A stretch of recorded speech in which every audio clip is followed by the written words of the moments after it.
When my mother had said that my father was from Africa, she made it sound as though it was a really bad thing. Racist language would be used in the household. I grew up inherently knowing that even though I was, dark-skinned within this family, that they actually didn't like people who looked like me outside of the family. Were you allowed to be a little black girl in that family? No. No. I mean, my mother was very much of the opinion that, I was going to be brought up like any other little white girl.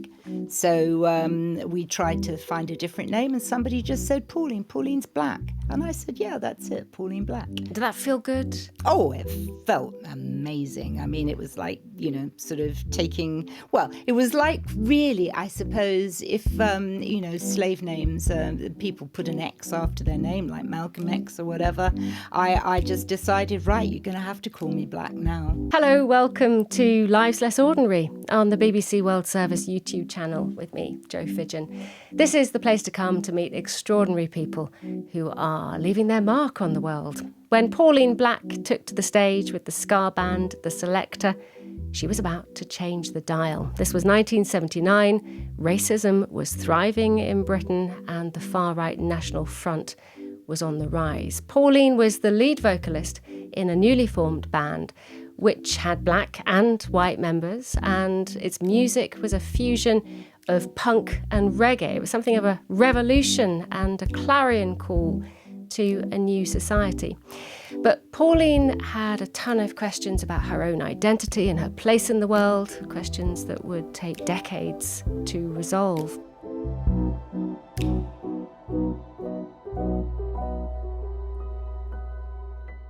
Pauline, thank you so much for coming into the studio. My pleasure. So you're born Belinda Magnus in Essex in southeast England in 1953, adopted as a baby by a white working class family. They already had 4 boys. Why do they want another baby? Well, my mother, my adoptive mother, she was in her 40s, she was in her mid-40s when she adopted me. And she'd had Bell's palsy. And part of her face had sort of dropped to one side. She didn't like to go out because she felt that people were staring at her possibly. And when she went to the doctor, and I've always found this very novel, his main advice to her was, have a baby. Right. Where she was going to get a baby, because she had had a hysterectomy by then, one doesn't know. But anyway, that was his advice. And at the time, there were lots of mother and baby homes, as they were called. They were unmarried mother homes that were dotted around the country. And girls who had got pregnant and were out of wedlock, any of those kinds of things, were sequestered there. So the neighbours didn't see that they were pregnant. They had their babies. They were taken away. They weren't allowed to breastfeed them or get any attachment to the child. And then they would go back to where they lived and carried on their lives. I'm sure that is a very simplistic way of looking at things. And I'm sure that most of those mothers didn't experience it in that way.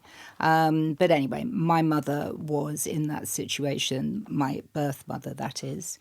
And so there I was, 4 weeks old, in what I possibly a bit flippantly call the baby supermarket, but it was a little bit like that at the time. And my adoptive mother turned up with my adoptive father and one of their sons, and they had a look round and decided that there was a girl, and it was a girl that apparently my adoptive father always wanted. And I don't know, maybe he was fed up with having 4 boys. I really don't know. So, yes, I was allowed to be taken away at 4 weeks old. They actually didn't have a cot or anything like that. So I slept in a drawer until somebody went out and got one, I suppose. I mean, it was as quick as that. Do you know if they gave any thought to a white family adopting a baby of dual heritage? No, absolutely none. Absolutely none. I don't think that it had impinged on them, really, anything like that.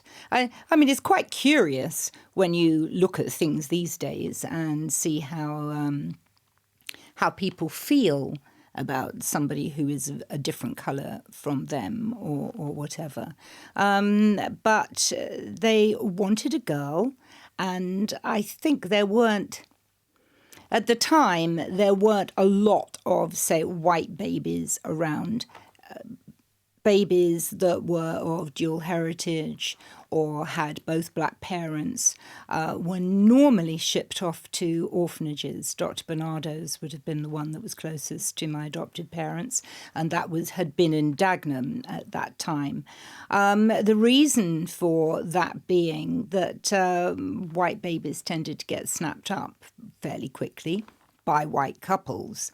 I think you had to have,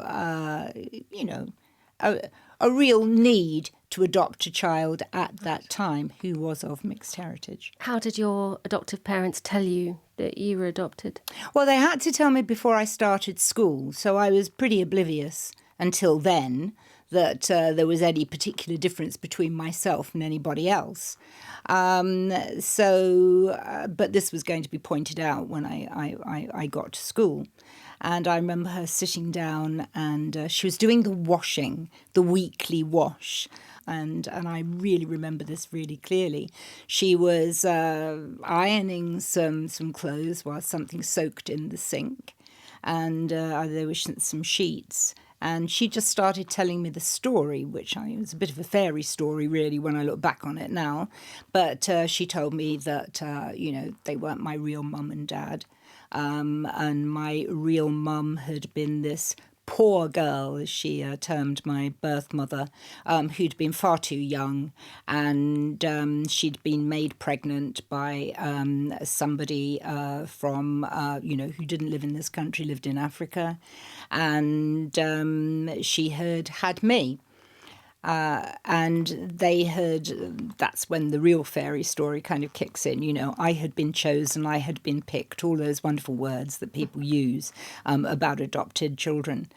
And, well, that was it, really. And I managed to puke all over her sheets. Oh, quite a physical reaction then. I had quite a physical reaction to this because, well, everything that I had known to be true suddenly wasn't true.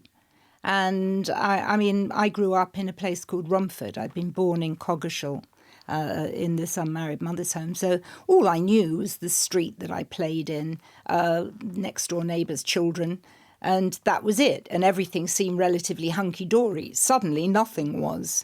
The reason for that being is that when my mother had said that my father was from Africa, she made it sound as though it was a really bad thing. Right, okay. Because, this was a very racist period in Britain, the 60s, the 70s, the 50s too, obviously. Well, yes. Yeah, and...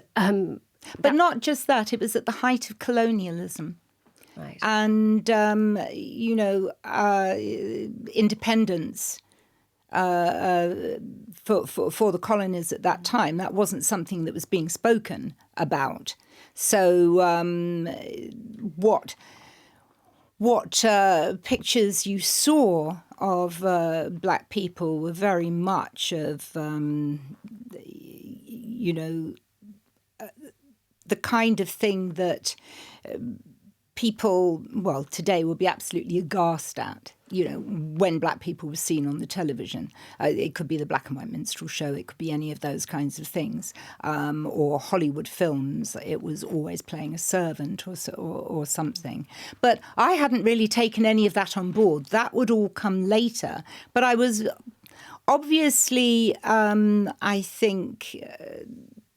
concerned at that time that these people did seem to be treated differently. I didn't see myself as of that, if you see what I mean.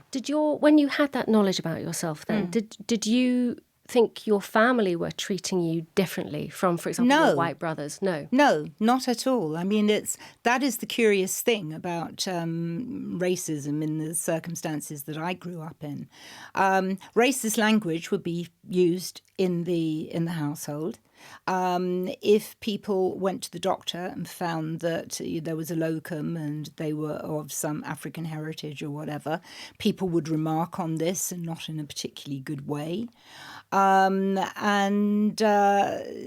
So it was, I grew up inherently knowing that even though I was, dark-skinned within this family, that they actually didn't like people who looked like me outside of the family. But it never came, no one ever used any slur towards me. Were you allowed to be a little black girl in that family? No. Okay. No. I mean, my mother was very much of the opinion that, I was going to be brought up like any other little white girl. Which meant what? That meant she had a real thing about sort of talking nicely, in inverted commas, as she put it. And in those days, I mean, you have to remember that we had Watch with Mother on the television and Listen with Mother on the radio, and everyone had very kind of patrician tones in those days. And so that was the kind of direction, I guess, that everything about me was pushed in. And even down to the clothes that she made me wear, everything was very frilly and very white and very sort of white ankle socks and white this. I don't know. I mean, maybe it was just subliminal with her, but it was. When I look back at photos now, there would always be this huge great bow plonked in the middle of, my hair, which was completely unruly, and she didn't know what on earth to do with. Did you feel that contradiction within yourself as you were growing up? As soon as I started school, I did. Because, I mean, it was I was absolutely aware that I was the only person in my school that looked like me. And some kids weren't exactly slow in coming forward about what they might think about this. Not in any kind of racist terms, but pointing it out. And it's like any child at school, you really don't like things being pointed out about you. Like, I don't know, if you've got a big nose, you've got big teeth, or any of those kind of things. You just want to kind of, sort of blend into everything. But there was no blending in to be done with the brown skin. So who did you turn to then to understand what it was to be black?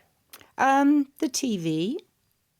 And all these negative kind of images that you talked about? Well, they were negative images that I saw.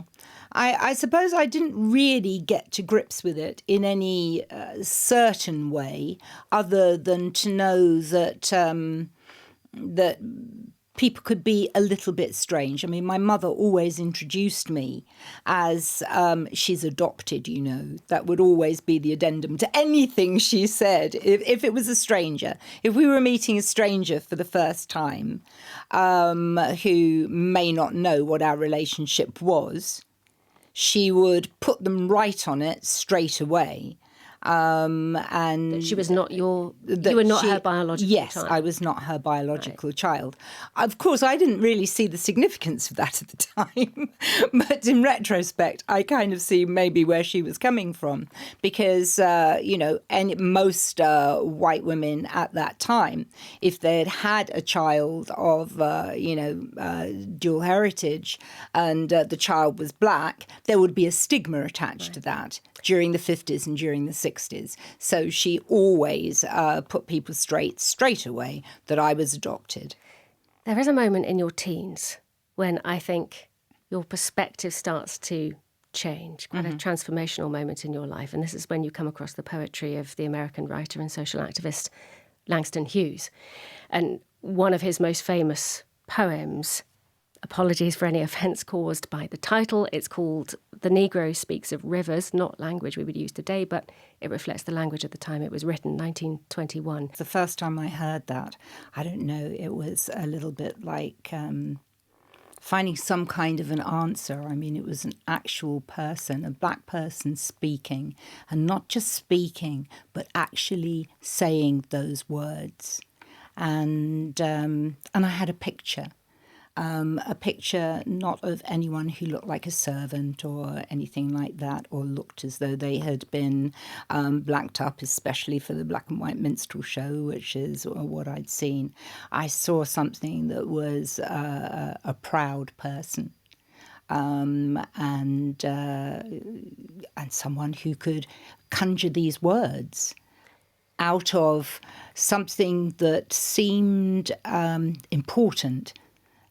That's all I can say. It felt important. It wasn't like there was some, huge bell went off or something, as people sometimes say that the first time you go to Africa, if you're coming back to Africa, a bell goes off. I can say that doesn't happen, but anyway, it was something that I felt very viscerally. And by the person who was telling me this, who had this. It was a white lady. It was the mother of a friend of mine. And she was an art teacher, but she was also an artist herself.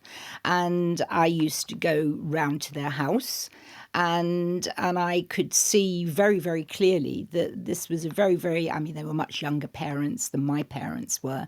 I could see very clearly that this was a completely different way of thinking than anything that went on at home. I had an uncle, God bless him, called Uncle Will. And he was a bit of a union man, but he also thought that Enoch Powell had the right idea. He would have fitted right in now. I dare say he would have very resolutely decided which side he was on. So Enoch Powell was a Conservative politician at the time. He was a Conservative politician. On the very right wing of the party. Yes. Made lots of speeches against immigration and so Yes. on. Okay, so that was the sort of atmosphere. And that was the atmosphere that I knew. And I would argue with Uncle Will, even at the age of quite young, really. But yeah, I would argue with him. But these were a different kind of... the woman who introduced me to this record by Langston Hughes had a very different attitude. A very different attitude to things. And I suppose we might even say that, it was a multicultural attitude in an embracing way, but way, way ahead of her time. This was not general. Well, I think it's quite soon after that, and possibly connected, that you actually leave home and you go to the English Midlands, to Coventry, which is a very different environment, racially much more mixed than Essex, where you were leaving, which was very white at the time. How did that change how you saw yourself?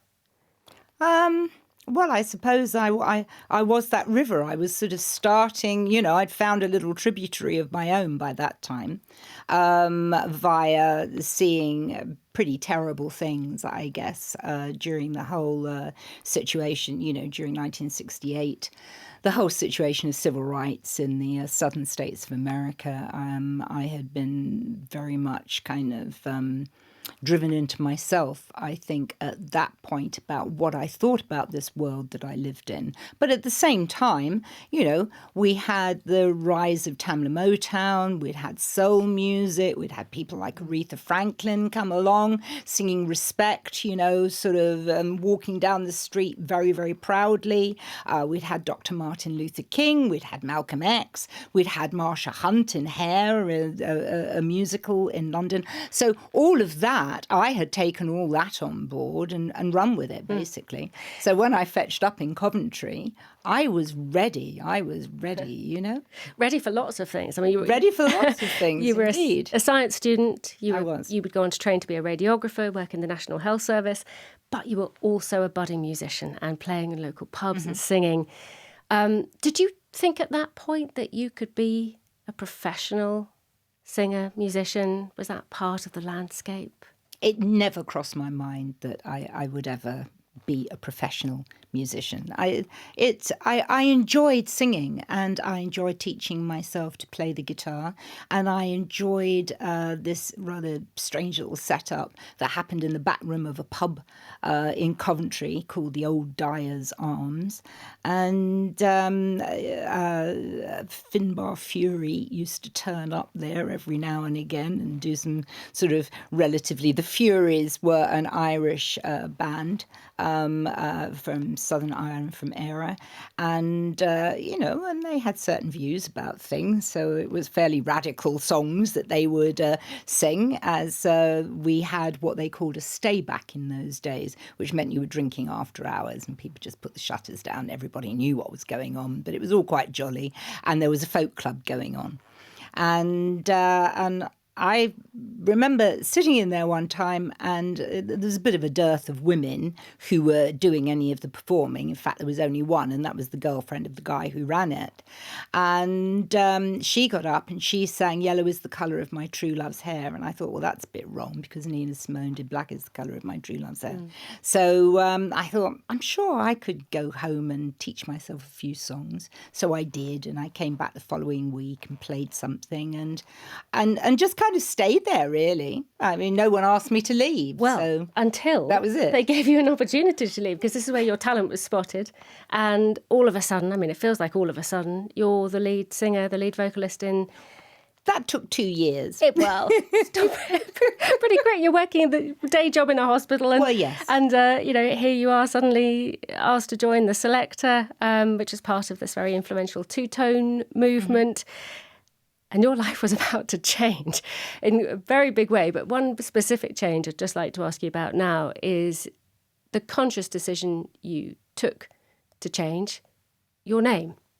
Well, the conscious decision I took to change my name from Vickers, which was the name which came after being Belinda Magnus. I then became Pauline Vickers when I was adopted, was because I was, as you say, working as a radiographer at that time. And there was a guy in the department who was in a band, and he loved Silmarillion. He was absolutely convinced that he was going to become a star. And so he read the NME every week. And I knew that we'd been doing some shows, and my name would probably end up in the NME because somebody had come along to a gig.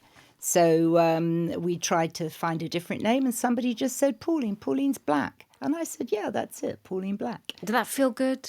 Oh, it felt amazing. I mean, it was like, sort of taking, well, it was like really, I suppose, if, slave names, people put an X after their name, like Malcolm X or whatever.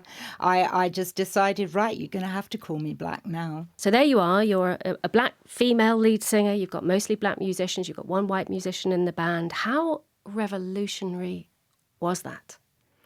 I didn't think that it was at the time. I mean, we certainly didn't set out to be revolutionary in any way from that point of view. But when I look back on it now, I mean, yes, that was quite an extreme thing. I mean, people talk about sort of the first time they saw us on Top of the Pops, and they'd never seen anything like it before. And I guess, no, there hadn't been anything like it before. But you don't feel as though you're pioneering something at the time. You're just getting on and making singles and doing albums and really just trying to keep it together and go on tour. Yeah, keeping it together is an interesting one, isn't it? Because this is a very particular moment in Britain, and the music you're making, it's blending punk and reggae and dance, and it drew in a very eclectic bunch of fans, including supporters of the far right, who would come to your gigs and do Nazi salutes and then dance along to your music. I mean, it sounds surreal. Well, it sounds complicated, and racism is complicated. There is absolutely no denying that. I mean, the same way as I could be adopted into a family, which was a white family, with a dual heritage child, they had no idea about sort of, what it meant to be a Black child in a white family in terms of lots of cultural things that need to be discussed, like your hair and all of that kind of business, like how do you do it? Which nobody ever learnt. It was pretty much the same with these, skinheads who had embraced the far right at that time. I should hasten to add that not all skinheads are racist. They certainly aren't. And in origin, they definitely aren't. Because they learnt their moves and they learnt about ska music from young West Indian guys who used to work on the docks when there were docks in London and unload the boats. That is where wearing Doc Martens comes from, steel-cap Doc Martens, the cut-off jeans, and all of those kinds of things. They copied that. What they didn't copy, of course, was the whole kind of far right agenda. But I saw, if you like, the National Front, BNP, it was before that, embrace those young people at schools. Schools would have literature being given to them. They would be leafleted as kids were coming out of school. So that would develop among certain kids, and it wasn't just skinheads, that way of thinking. But when they came to your gigs, were you afraid? No. No? Well, no, not afraid in that sense. Not afraid that, oh my goodness, I'm going to have to run off stage and hide somewhere. No, because if you decide to talk about these subjects, you better put your money where your mouth is, right? Is the way I always thought it. I'm not really interested in preaching to the converted. What is the point in that? You're just sitting around and everybody in the room all agrees. Yeah, isn't it a bad thing to be racist? Yes, it is. But I mean, that's not where my problem is. It's if you go out on the street. Or whatever, and things are said to you, or you find yourself in situations maybe late at night where roving bands of people see somebody who is a different colour from them, and they may decide that fisticuffs are necessary for some reason. You certainly projected a very strong image. I mean, your clothing choices were very well remarked on at the time. It was trouser suits and a pork pie hat and very androgynous look. You still dress fabulously. You've got a wonderful leather jacket, which is accounting for the occasional squeak that we're probably hearing. But did you feel powerful on stage? Yes, always. Always. The stage does strange things to some people. Some people hate it and they want to run away and it's all too much for them. And others, well, and I'm one of them, you put me on a stage and it's just like, sort of a blossoming happens and you stop being a kind of a shy person. And you become something else. You can call it an alter ego. You can call it what you like.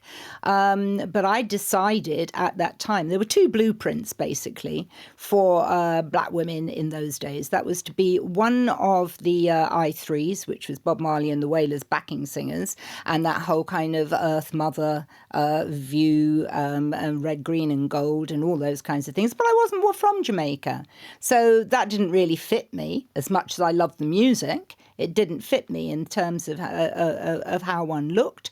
Or the other blueprint was, of course, the disco queens at the time, and which probably originated with the wonderful fiery Tina Turner.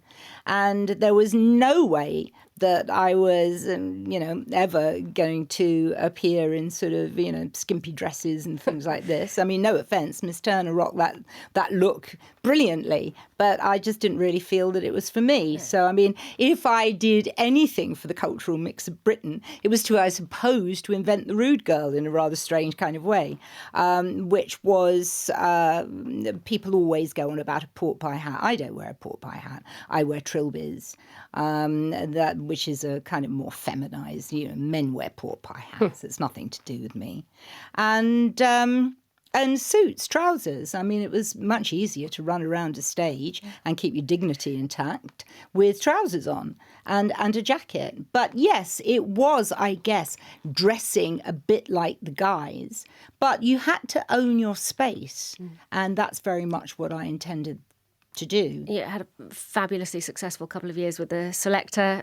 The band then split up. You went into acting, to TV presenting. And you would have been instantly recognisable to very many people. But there's this very horrible incident in a posh department store in London that I think is a moment which changes the course you're on. Will you tell us what happened?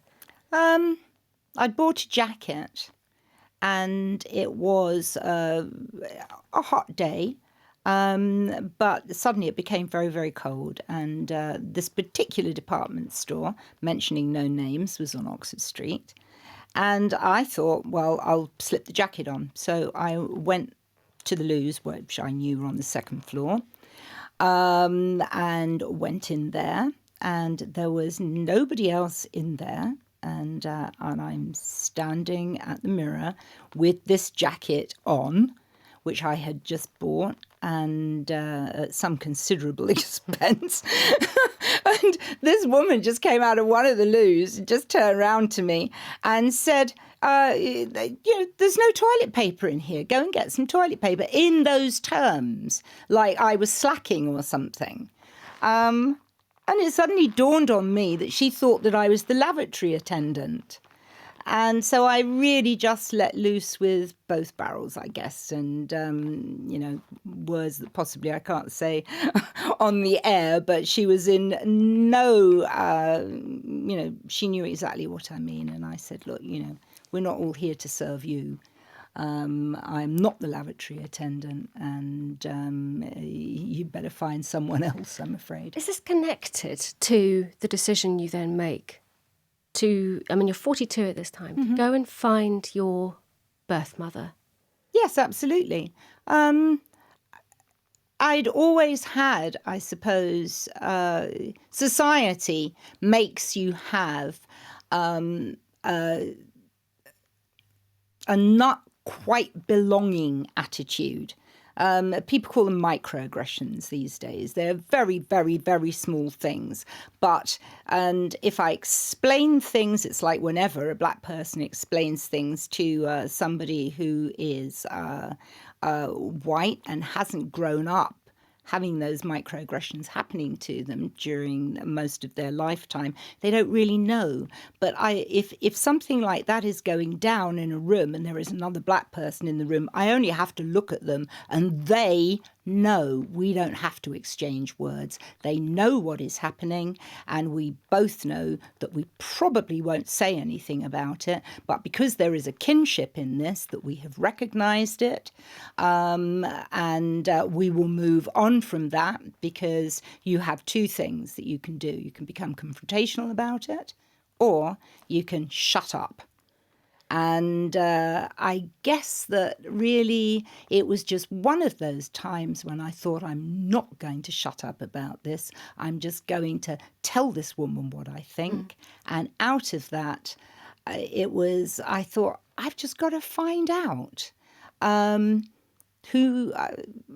I know this might seem quite strange to somebody who is listening, how you leap from that to finding your birth parents. But I had to find out who I was. I needed my identity, and I needed to own that identity. So you go looking, find your mother very quickly, in fact, that she's in Australia. You write to her and she calls you. What was that? How was that, to pick up the phone to your birth mum? Well, I had to be relatively circumspect about this. I did find her address and where she was within a week, and I wrote a letter, because I thought that nobody is going to necessarily, she had, for want of a better word, given me away. I didn't know what I was going to step into. I didn't know whether she was married, whether she had children or anything. So I thought that I would do it discreetly. So I thought the most discreet way of doing anything in those days was by sending a letter, snail mail. And so that's what I did. And I thought, well, I'll just put it out there into the ether. Maybe somebody will answer. I had put my phone number. And one morning, it must have been about 6:30, time difference, obviously, was sort of, not on my side. And there was this phone call. And so basically I said, oh, you go and answer it, this to my husband. And my husband went and answered the phone. And he tells me that apparently on the other end of it was somebody in a very broad Australian accent going, where's my Belinda? So that was it, really. Just give me one snapshot, would you, of what it meant to you to find her? It was extraordinary to find her, for one thing. To find somebody who had many of the traits that you had. I could list them all, but I won't. But, I'd always thought that nurture was the thing. But apparently it turns out that it's not just the thing. There is some sort of genetic component as well. Like what? Because, well, she stood. She passed away in 2020. But she always stood in the third ballet position. And if I'm really not sort of, watching, then I do as well. She slips from one accent into another with absolute ease. Okay. And, sometimes when I'm in the shower, I look down at my legs and they're my mother's. And I'd never had that before. So... But your mother gives you your white Jewish heritage, and then your father gives you Nigerian heritage and a claim to a title, I believe. Well, after a very kind of circuitous route, finding out what my father's name was, I discovered another wife of his, and she lived in Waterloo in London. And I discovered a half-sister and various others, cousins and stuff. I found that I was the oldest of 17 of my father's children. I discovered that he was Prince Gordon Olodosho Adenle from Oshogbo, and that he was the firstborn son of the Oba of Oshogbo, which translated as kind of the king. Of that particular tribal. Making you a princess. Apparently it does. A princess of Scar rather than the Queen of Scar, maybe. As I've never called myself the Queen of Scar, and I wouldn't call myself a princess. Everybody else either. does. Everybody else does. Just very, very briefly, what did it mean? This is the man who, I know you've said in the past, he's the man who gave you your colour. He coloured you, as it were. Yeah, he made coloured you me black. Yeah. So seeing a picture of him meant what? He wasn't alive, I should say. He wasn't alive. Unfortunately, he had died the year before I discovered who he was. And there is just something. I always remember when I found the other wife that led me to know who my father was. She was quite elderly by that time. And as I walked up the stairs, she says, "My goodness, it is you. It's Gordon. Come back." And she said, "It isn't anything, it's in the eyes." And I have the same eyes as what he does, and I could see that myself. And did that make you feel differently about yourself? Totally and utterly. In what way? Utterly. It made me feel finished and whole. Those are the only words that I can actually describe. I think that knowing who your parents are is actually far more important than I had thought. And is a very important thing to a child who has that taken away at a very young age. Can I ask you a very big question for a very brief answer, which is, we talked about your development as a child and the very particular circumstances you were in. And I wonder if you think that made you the musician that you are and the person you are, and that maybe you would have been different and life would have been different if you'd been brought up by your birth parents. Yes, because, it was in this country, ostensibly in 50s. This country was a fairly racist place to be. And I feel that I am the embodiment of two-tone. And two-tone is what I was meant to do. And that is what I will do until I drop off my perch.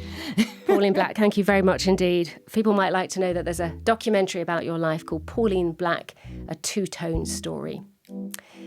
If you have any thoughts or comments about this or any other episode, please do drop us a line. Our email address is liveslessordinary@bbc.co.uk. Thank you very much for watching from all of us on the team. Please do like and subscribe to our YouTube channel so that you never miss an episode.